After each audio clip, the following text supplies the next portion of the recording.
very good, Miguel, very good. Careful. Breathe in with me. Come on, breathe in. Breathe in, deep breath, deep breath. Deep breath, Miguel. Deeper, deeper, come on. There it is. You're working very well. You're working very well, Miguel. Keep breathing.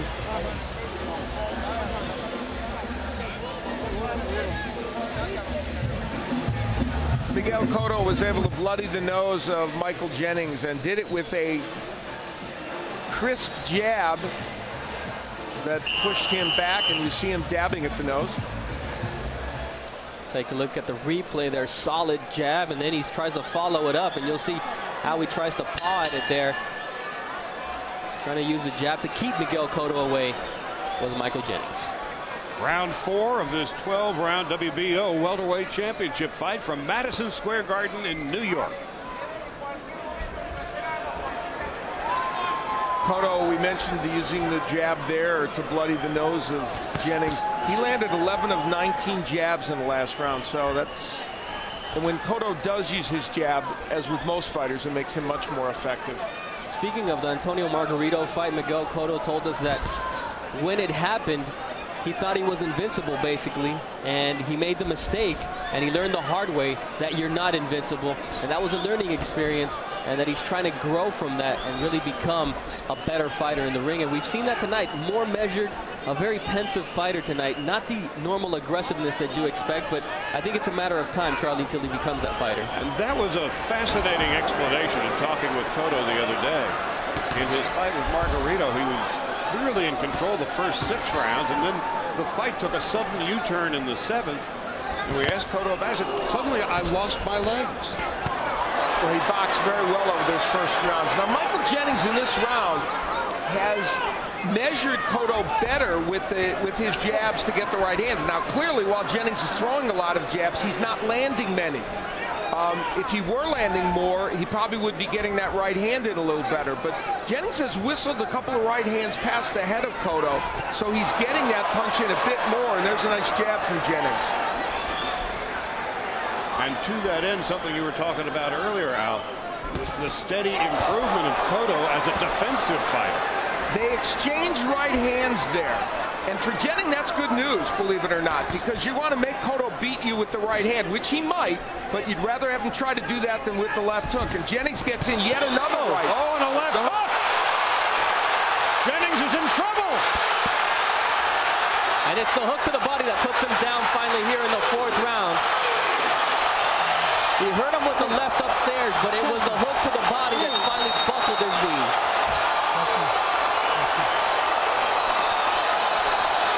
Now, can and will Cotto finish him off? The left!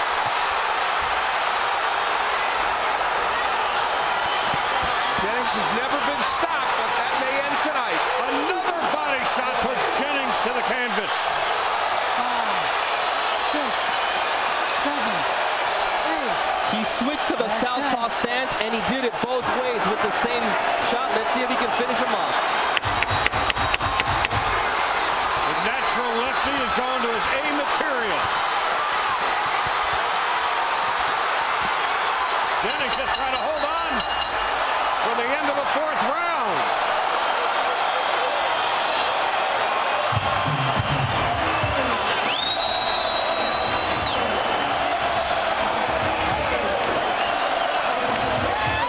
That's something you haven't seen much, a kiss between Cotto and Evangelista, who is very proud of his nephew.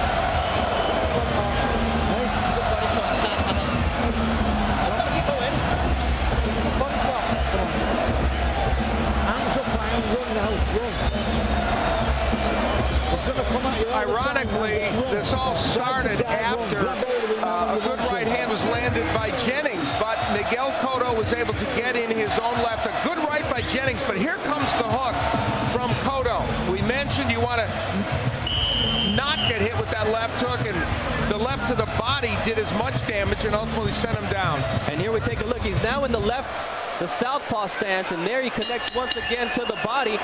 Jennings told his corner, let me come out. Let's see how long it lasts in the 5th.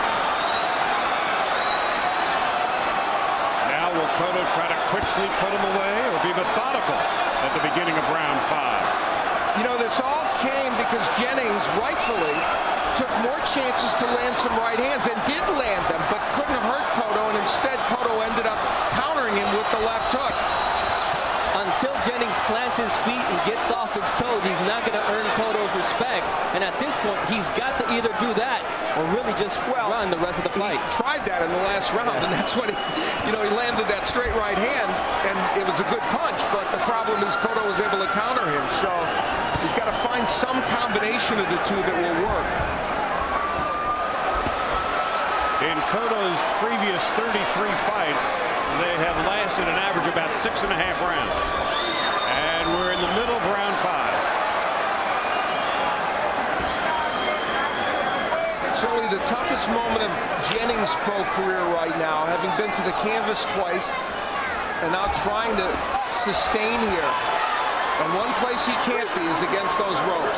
The 5th round, Miguel Cotto has been very efficient. 4 of his 26 knockouts coming in this round. Only 5 knockouts in round 2, the most effective round for him. So he's looking to make it 5 tonight here against Jennings. The straight left lands. And now Jennings is making the mistake of moving to Cotto's left, and he's going right into his wheelhouse. And like you said before, Al, I'd rather he beat me with a right than to land those left hooks. Cotto, of course, fights from a right-handed stance, but is a natural left-hander. And Jennings has found that out the hard way. Another left! This could be the beginning of the end.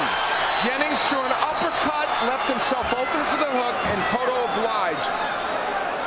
Michael Jennings is showing a toughness mentally and physically in this round, though, by hanging in there.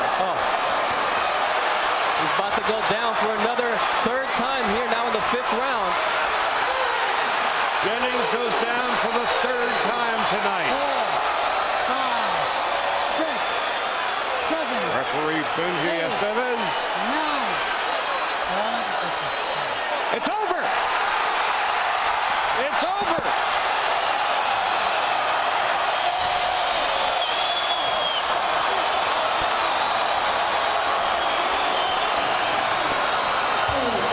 Miguel Cotto, mission accomplished.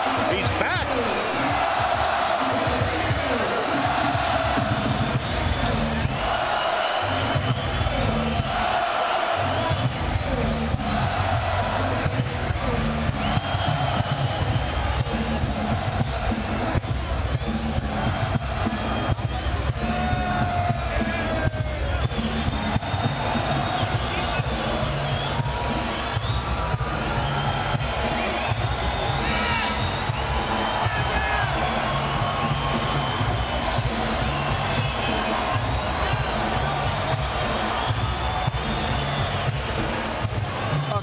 From his amateur days, Miguel Cotto looks to all 4 corners of this ring, and for Michael Jennings, showing respect for the man who stopped him for the very first time that has happened to Michael Jennings in his pro career.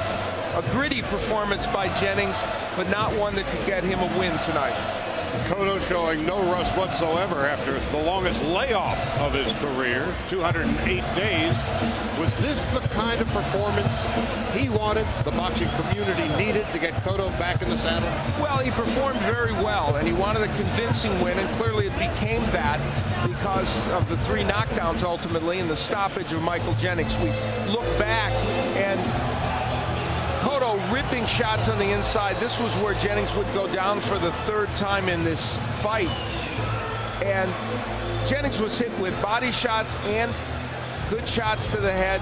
When you languish on the ropes against Miguel Cotto, it is never a good thing. And Cotto landing very precise punches. That one to the back of the ear of Jennings that clearly bothered him. And for Cotto, he's such a precision puncher and throws very good combinations when he gets you in trouble, and ultimately that was the undoing of Michael Jennings. So Miguel Cotto, and coming off the first and only defeat of his career to Antonio Margarito last July, responds in a big way. 3 knockdowns and ultimately the knockout of Michael Jennings. Let's go to the numbers. Well, this will demonstrate that Miguel Cotto was not only busy but very efficient, landing 50% of his punches. Anything over 40% in the CompuBox numbers, very impressive, and you can see Michael Jennings not nearly as effective in the numbers he landed. Landing 4 times as many punches. And those power punches, many of those were excellent body shots as well by Cotto, and the body work had as much to do with this stoppage as the head shots. A very impressive performance for Miguel Cotto, who now improves his record to 33-1. And to tie up the loose ends and make it official, Michael Buffer. Ladies and gentlemen, here at Madison Square Garden, this contest comes to an end. The official time, 2 minutes, 36 seconds, round number 5. The winner by TKO victory, and now a 3-time world champion and new WBO welterweight champion of the world, de Caguas, Puerto Rico.